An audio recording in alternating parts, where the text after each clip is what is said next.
The last time I spoke to a crowd this large was at a funeral. This is much more fun. I'm going to talk to you about Adam. He was truly the love of my life. I knew he was dying that day that we went for testing, and I walked into his recovery room after the nurse came to get me, and she told me that the doctor wanted to speak to me. Kind of raised some red flags, and I was starting to get concerned. But when I rounded the corner into his recovery room and I saw him laying on the bed, still drugged from the anesthesia, laying on his side, curled up in a fetal position, looking so vulnerable. I saw it then, and I can't believe I didn't see it before that he was sick, and that he would begin to leave me. Turns out he had stage 4 colorectal cancer. His was the worst kind you can have. It was not receptive to immunotherapies. Thankfully, for my children, it is not the one considered genetically related. It was just shitty luck.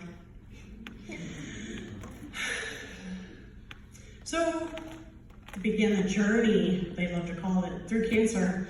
I really hated that term because a journey to me should be something fun, something adventurous. This was not adventurous at all. It was hell. We lived through hell. He believed he could be cured.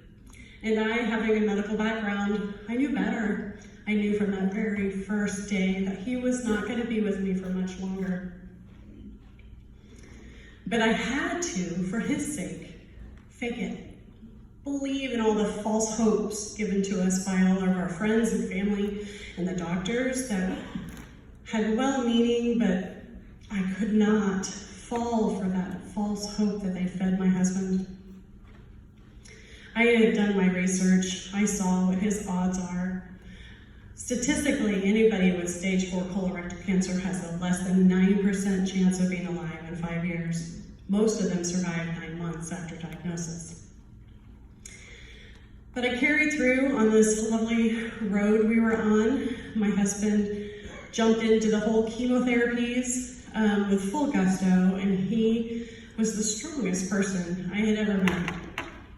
I watched as the chemo ravaged his body, took away his freedom, while everyone else around us was like, you should take trips, you should go to Europe, you should live your life. He couldn't leave our house because he couldn't be 15 feet away from a toilet. He also couldn't enjoy the foods that he once had loved. His gums were splitting open, he had open mouth sores, and his feet were cracking open for one of the side effects of the medication that would lengthen his life. I struggled with this. I wanted him to stay with me, but I also couldn't stand to watch him struggle. It wasn't until 6 months after his diagnosis that he realized the truth. We were in the ER, and he was in extreme pain, so they did more scans, and it showed that that horrible cancer that had already invaded his liver was now invading his lungs. And then he was on the same journey I was. I wished I could stay on that road alone when I was with him, but after he realized that he was dying, he went from fighting for survival to fighting for acceptance. We are not Christian, so we don't have that comfort of knowing that once you die, you go to heaven and that Jesus takes you into his arms. So my husband was searching for a way to find comfort and acceptance with his death. I had been watching the Emmys or the Oscars, whichever one occurs in February. Anybody know? I don't know.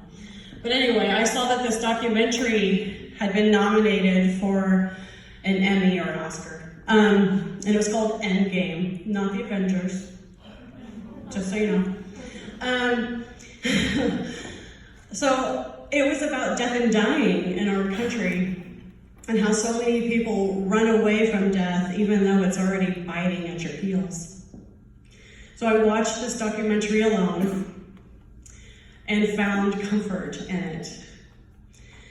And I told Adam about this documentary because there was a Zen hospice house in San Francisco led by Dr. B.J. Miller, where they helped people embrace the fact that they're dying and to not run from it, not be afraid.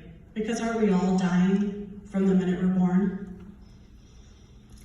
So he agreed to watch this after I had screened it for him to make sure there wasn't anything too disturbing. But, people die in this film. It's kind of disturbing. But he was comforted by the words of Dr. B.J. Miller. He said, suffering comes from wanting the life that we can't have.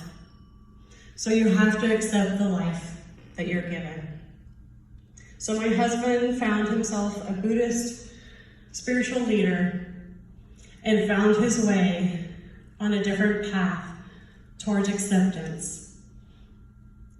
And with time, it took 4 months, he was able to lie in our bed on June 17th, 2019, and take his last breath with peace in his heart.